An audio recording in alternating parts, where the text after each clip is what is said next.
Sir, കഴിഞ്ഞ ഒരു ദശാബ്ദക്കാലമായി കേരളത്തിൽ 8 മുതൽ 12 വരെയുള്ള ക്ലാസ്സുകളിലായി 45,000 ക്ലാസ് മുറികളെ സാങ്കേതിക സൗഹൃദമുള്ളതായി മാറ്റിയിട്ടുണ്ട്. പ്രാഥമിക സ്കൂളുകളിൽ കമ്പ്യൂട്ടർ ലാബുകളും സ്ഥാപിച്ചിട്ടുണ്ട്. രാജ്യത്ത് ആദ്യമായി സംസ്ഥാന സ്കൂൾ പദ്ധതിയിൽ കൃത്രിമ ബുദ്ധി ആർട്ടിഫിഷ്യൽ ഇൻ്റലിജൻസ് ഉൾപ്പെടുത്തുകയും കഴിഞ്ഞ വർഷം വിന്യസിച്ച 9,000 കിറ്റുകൾക്ക് പുറമെ 20,000-ൽ അധികം റോബോട്ടിക് കിറ്റുകൾ സ്കൂളുകളിലേക്ക് വിതരണം ചെയ്യുകയും ചെയ്തു. IT അധിഷ്ഠിത പ്രവർത്തനങ്ങൾ തുടർന്ന് ശക്തിപ്പെടുത്തുന്നതിനായി കൈറ്റിന് 38.5 കോടി രൂപ വകയിരുത്തുന്നു. മിഡ് ഡേ മീൽ പദ്ധതികൾക്ക് കേന്ദ്രം നൽകുന്ന വിഹിതം മതിയാകാത്ത സാഹചര്യത്തിൽ സംസ്ഥാന വിഹിതമായ 150 കോടി രൂപയ്ക്ക് പുറമെ 260.66 കോടി രൂപ കൂടി മാറ്റിവെച്ചിട്ടുണ്ട്. ആകെ 410.66 കോടി രൂപ മിഡ് ഡേ മീൽ പദ്ധതിക്കും അനുബന്ധ പോഷകാഹാരത്തിനുമായി പ്രത്യേകിച്ച് SC/ST വിദ്യാർത്ഥികളുടെ ആവശ്യങ്ങൾ മുൻനിർത്തി വകയിരുത്തുന്നു.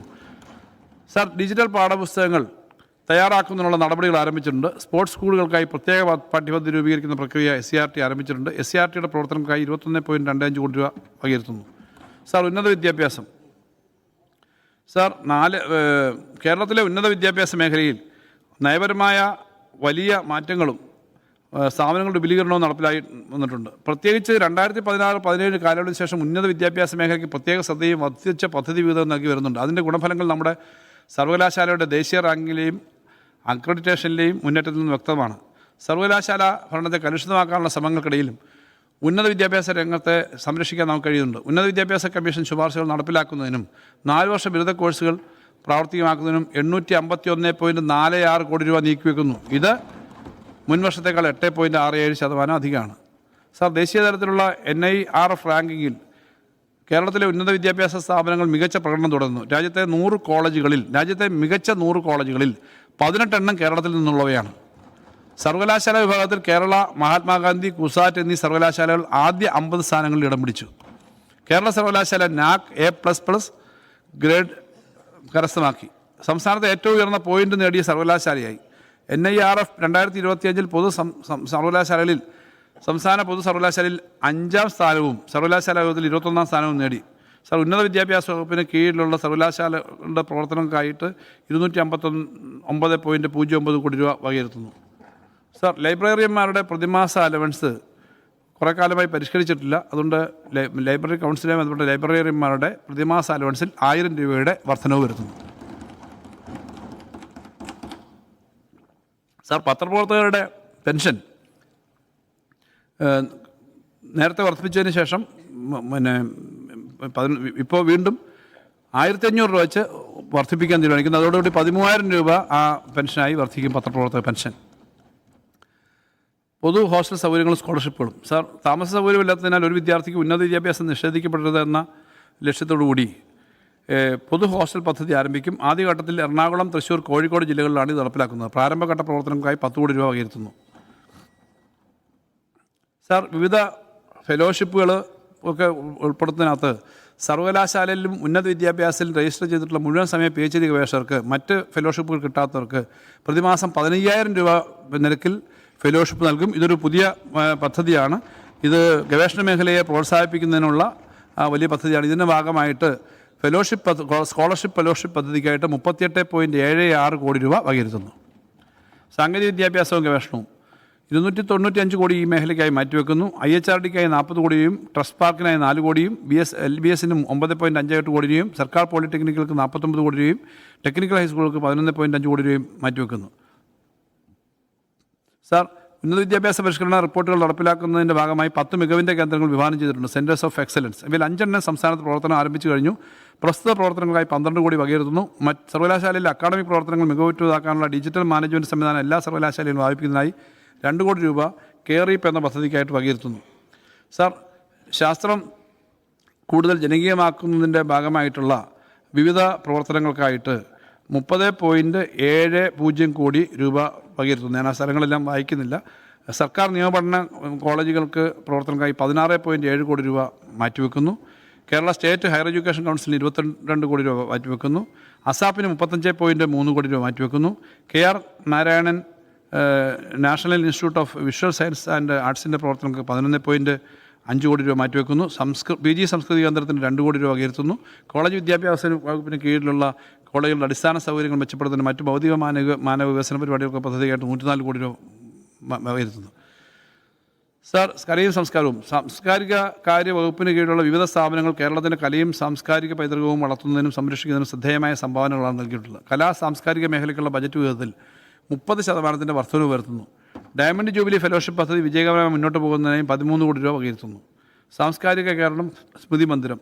സാർ, കേരളത്തിൻ്റെ വൈവിധ്യമാർന്ന സാംസ്കാരിക മേഖലകളിൽ സമാനതകളില്ലാത്ത സംഭാവനകൾ നൽകി അന്തരിച്ച പ്രശസ്ത കലാകാരന്മാരുടെ സ്മരണയ്ക്കായി അത്യാധുനിക സ്മാരക മ്യൂസിയമായും സാംസ്കാരിക സ്മൃതി മന്ദിരം സ്ഥാപിക്കും. വെറുമൊരു സ്മാരകത്തിനപ്പുറം കേരളത്തിൻ്റെ കലാപരമായ പൈതൃകം വരും തലമുറകൾക്കായി സംരക്ഷിക്കുകയും വ്യാഖ്യാനിക്കുകയും പ്രചരിപ്പിക്കുകയും ചെയ്യുന്ന സജീവമായ ഒരു സാംസ്കാരിക ആയിട്ടായിരിക്കും ഈ മ്യൂസിയം പ്രവർത്തിക്കുക. ഈ സ്ഥാപനത്തിൻ്റെ പ്രാരംഭ പ്രവർത്തനങ്ങൾക്കായിട്ട് 5 കോടി രൂപ വകയിരുത്തുന്നു. പെരളശ്ശേരി സാംസ്കാരിക ഇടനാഴി. സാർ, തിരുവനന്തപുരത്തെ മാനവീയ മാതൃകയിൽ പെരളശ്ശേരിയിൽ ഒരു സ്ഥിരം ജീവിത സാംസ്കാരിക ഇടനാഴി സ്ഥാപിക്കും. തെയ്യം മുതൽ ഫോക്ലോർ കലാരൂപങ്ങൾ എന്നിവയ്ക്കുള്ള ഓപ്പൺ എയർ സ്റ്റേജ്, കുടുംബശ്രീ ഉൽപ്പന്നങ്ങൾക്കുള്ള മാർക്കറ്റുകൾ, ലിറ്റററി കോർണർ എന്നിവയുണ്ടാവും. ഇതിൻ്റെ പ്രാരംഭ പ്രവർത്തനങ്ങൾക്കായിട്ട് 2.5 കോടി രൂപ മാറ്റിവെക്കുന്നു. സാർ, MD മെമ്മോറിയൽ സാംസ്കാരിക കേന്ദ്രം. MD മെമ്മോറിയൽ സാംസ്കാരിക കേന്ദ്രത്തിൻ്റെ പ്രവർത്തനങ്ങൾ നടന്നു വരികയാണ്.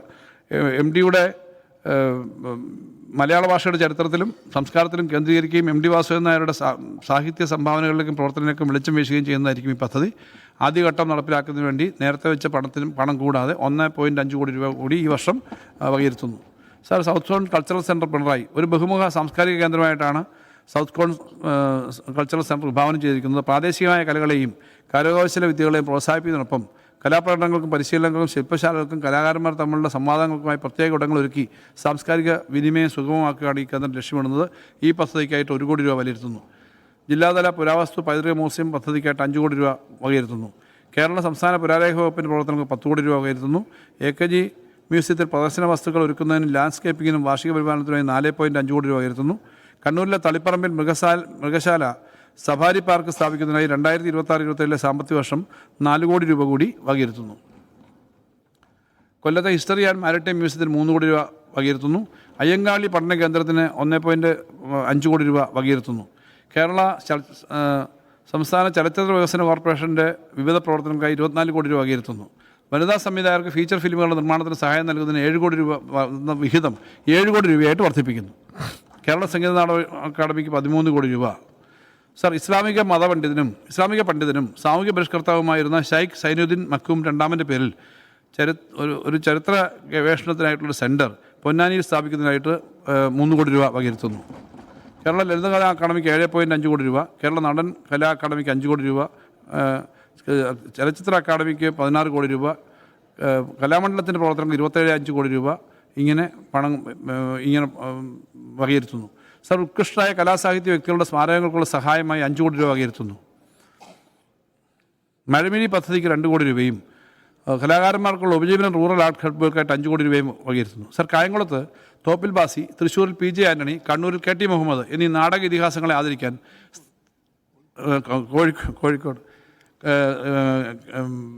സ്ഥിരം നാടക ഇതിഹാസങ്ങളെ കോഴിക്കോടാണ് അത് കറക്ഷനുണ്ട്. KT മുഹമ്മദ് എന്നീ നാടക ഇതിഹാസങ്ങളെ ആദരിക്കാൻ സ്ഥിരം നാടക തിയേറ്ററുകൾ നിർമ്മിക്കുവാൻ നാടകഗ്രഹം എന്ന പുതിയ പദ്ധതിക്കായി 2.5 കോടി രൂപ വകയിരുത്തുന്നു. സാർ, മ്യൂസിയം വകുപ്പിനെ സംബന്ധിച്ചിടത്തോളം വലിയൊരു നാഴികക്കല്ല് പിന്നിട്ടുകൊണ്ടാണ് കണ്ണൂരിലെ കൈത്തറി museum, Theyyam museum, Wayanad heritage museum എന്നീ പുതിയ മ്യൂസിയം പദ്ധതികളുടെ നിർമ്മാണം പൂർത്തിയാക്കി അവ പൊതുജനങ്ങൾക്കായി ഔദ്യോഗികമായി തുറന്നു കൊടുത്തിട്ടുണ്ട്. മ്യൂസിയം ആൻഡ് മൃഗശാല വകുപ്പ് പ്രവർത്തനങ്ങൾ ശക്തിപ്പെടുത്തുന്നതിന് 36.2 കോടി രൂപ വകയിരുത്തുന്നു. മാറിവേനിസ് മ്യൂസിയത്തിന് 1.5 കോടി രൂപ വകയിരുത്തുന്നു. സാർ, പുരാരേഖ പഠന ഗവേഷണ കേന്ദ്രം. കേരളത്തിലെ സംസ്ഥാന പുരാരേഖ വകുപ്പ് കേരള സർവകലാശാലയുമായി സഹകരിച്ച് തിരുവനന്തപുരം കാര്യവട്ടം ക്യാമ്പസിൽ ഒരു അന്താരാഷ്ട്ര പുരാരേഖ പൈതൃക കേന്ദ്രവും അന്താരാഷ്ട്ര ഗവേഷണ കേന്ദ്രവും സ്ഥാപനവും സജ്ജമാക്കുന്നു. അന്താരാഷ്ട്ര നിലവാരത്തിലുള്ള ഗവേഷണ സൗകര്യങ്ങൾ വാഗ്ദാനം ചെയ്യുന്ന ഈ ആധുനിക സ്ഥാപനം പുരാരേഖ പഠന മേഖലയിലെ ആശയവിനിമയങ്ങളെ പ്രോത്സാഹിപ്പിക്കുകയും ചെയ്യും. ഈ ഗവേഷണ കേന്ദ്രത്തിൻ്റെ നിർമ്മാണ പ്രവർത്തനങ്ങൾ പൂർത്തീകരിക്കുന്നതിനായി 5 കോടി രൂപ വകയിരുത്തുന്നു. സർ, കായികവും യുവജന ക്ഷേമവും. ഈ സർക്കാർ ഉയർന്ന മുൻഗണന നൽകി വരുന്ന മേഖലകളിൽ ഒന്നാണ് കായികവും യുവജനകാര്യവും. കായിക യുവജനകാര്യ വകുപ്പിൻ്റെ പദ്ധതി വിഹിതത്തിൽ സാർ 51.90% വർധനവ് വരുത്തിക്കൊണ്ട് 220.86 കോടി രൂപ വകയിരുത്തുന്നു.